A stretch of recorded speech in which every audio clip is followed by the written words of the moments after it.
Assalamualaikum warahmatullahi wabarakatuh. Halo teman-teman, selamat datang kembali di channel Laboratorium IPA SMA Al-Bayan. Hari ini saya akan mengajak kalian semua untuk praktikum di laboratorium kimia, yaitu pada bab asam dan basa. Judul dari praktikum ini adalah titrasi asam basa.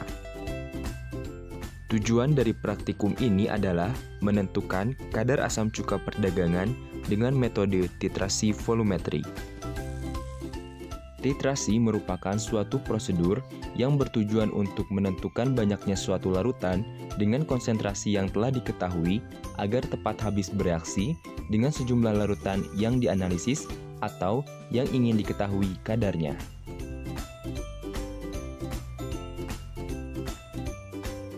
Alat dan bahan yang kita butuhkan untuk praktikum titrasi ini adalah statif, klem buret 50 ml, corong, beaker glass 100 ml, Erlenmeyer 100 ml, labu ukur 100 ml, pipet ukur 10 ml, pipet filler, pipet tetes, indikator phenolphthalein 1%, larutan NaOH 1 molaritas, asam cuka, botol semprot dan air, serta tisu.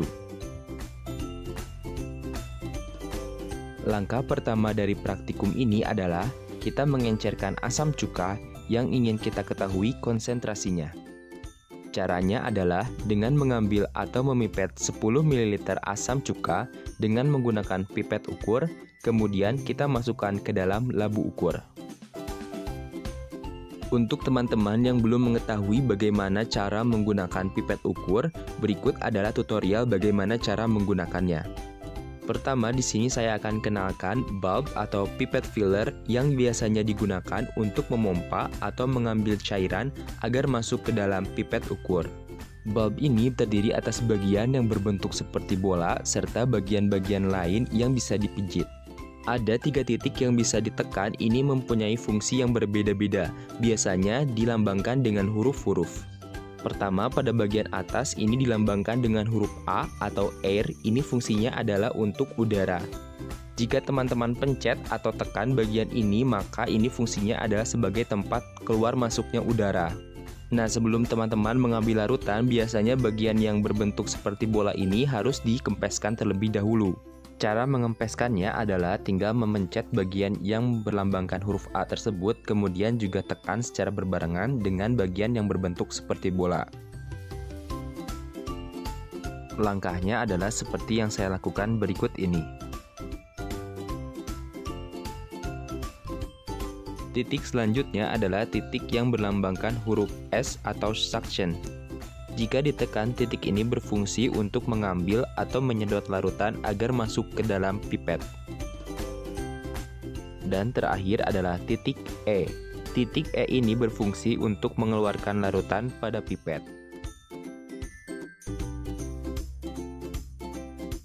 Jadi langkah menggunakan pipet ukur adalah pertama kita hubungkan pipet ukur dengan bulb atau pipet filler. Selanjutnya kita kempeskan bagian yang berbentuk seperti bola dengan menekan bagian tersebut dan berbarengan dengan menekan tombol A. Kemudian untuk mengambil larutan kita bisa menekan titik S. Dan untuk mengeluarkan larutan kita bisa menekan titik E. Perlu diperhatikan juga teman-teman, ketika kita mengukur dengan menggunakan pipet ukur, mata kita harus sejajar dengan skala yang kita tuju. Nah, setelah kalian mengetahui bagaimana cara menggunakan pipet ukur, maka kita ambil atau kita ukur sebanyak 10 ml asam cuka.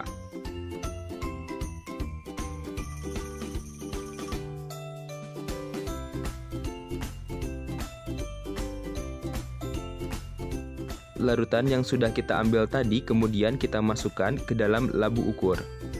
Asam cuka yang sudah berada di dalam labu ukur tersebut akan kita encerkan. Caranya adalah dengan menambahkan aquades atau air suling. Kita tambahkan aquades atau air suling tersebut sampai mendekati tanda batas dari labu ukur tersebut. Jika sudah mendekati tanda batas, kita bisa menggunakan pipet tetes untuk membantu kita mengepaskannya. Ingat teman-teman, dalam penggunaan labu ukur pun, Ketika kita mengempaskan ke tanda batas, maka kita harus sejajar dengan tanda batas tersebut. Pengukuran dianggap selesai jika meniskus cekung dari larutan sudah sejajar dengan tanda batas. Selanjutnya kita bisa menutup labu ukur, kemudian kita homogenkan larutannya.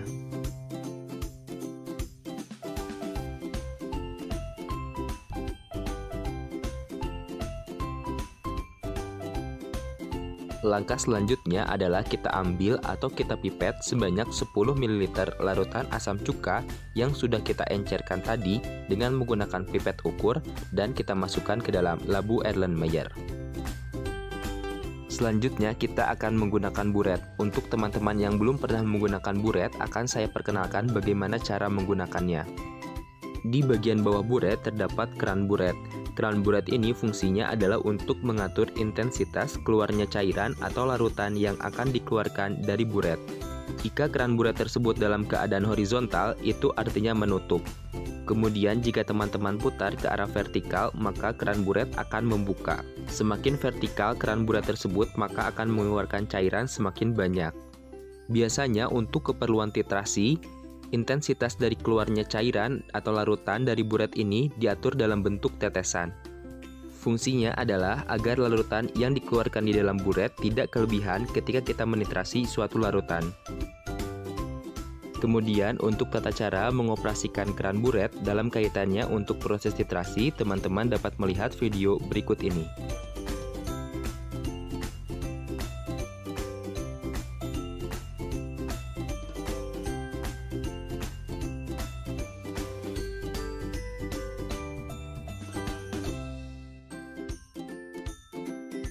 Setelah kalian mengetahui bagaimana tata cara menggunakan buret, selanjutnya kita akan melakukan proses titrasi. Pertama, kita masukkan larutan NaOH 1 molaritas ke dalam buret.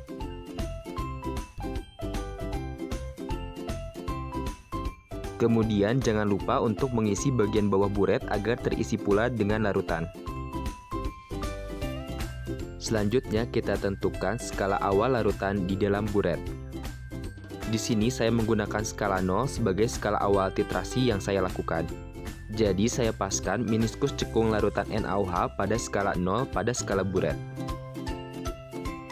Langkah selanjutnya adalah kita meneteskan 1-3 tetes indikator PP ke dalam larutan asam cuka yang akan kita titrasi. Kemudian kita titrasi asam cuka tersebut dengan menggunakan NaOH yang berada di dalam buret. Proses titrasi dikatakan selesai jika larutan asam cuka yang berada di dalam Erlenmeyer berubah warna menjadi warna pink seulas.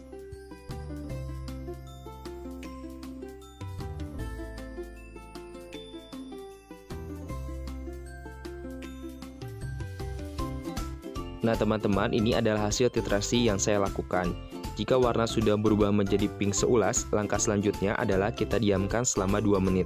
Jika larutan tersebut sudah tidak berubah warna lagi, maka titrasi dikatakan selesai. Ini adalah hasil pertama dari titrasi yang saya lakukan. Langkah selanjutnya adalah kita membaca skala buret. Pada titrasi pertama ini, jumlah NaOH yang dibutuhkan untuk menitrasi asam cuka yang terdapat di dalam Erlenmeyer adalah sebanyak 4,2 ml.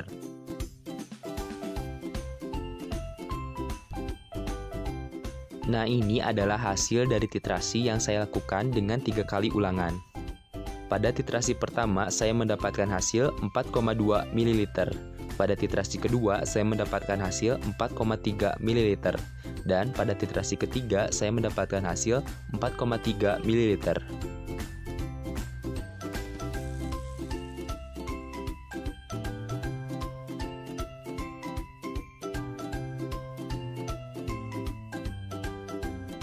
Ini adalah data hasil praktikum titrasi yang kita lakukan.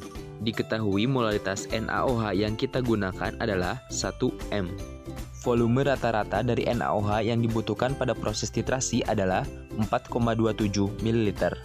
Kemudian molaritas dari asam cuka murni adalah 17,4 M. Dan sekarang kita akan mencari berapakah konsentrasi dari asam cuka atau CH3COOH yang kita titrasi.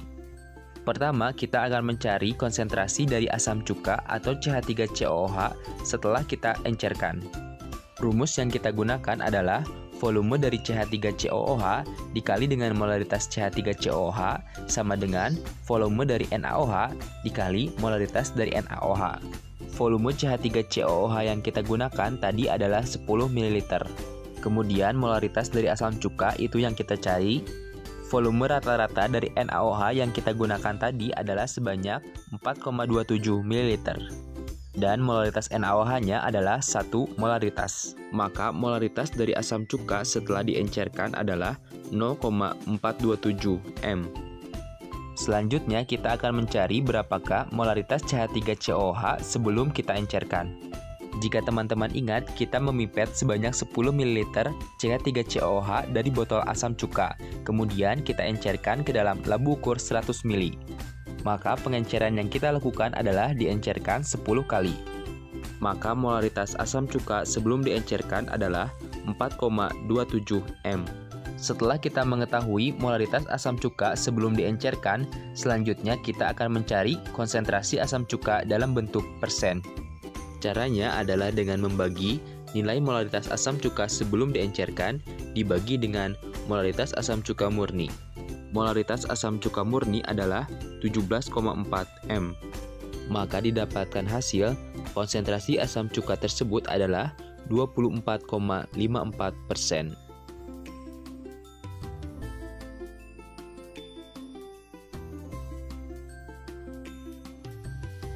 Nah teman-teman, demikianlah video praktikum titrasi pada bab asam dan basa. Terima kasih, semoga bermanfaat. Wassalamualaikum warahmatullahi wabarakatuh.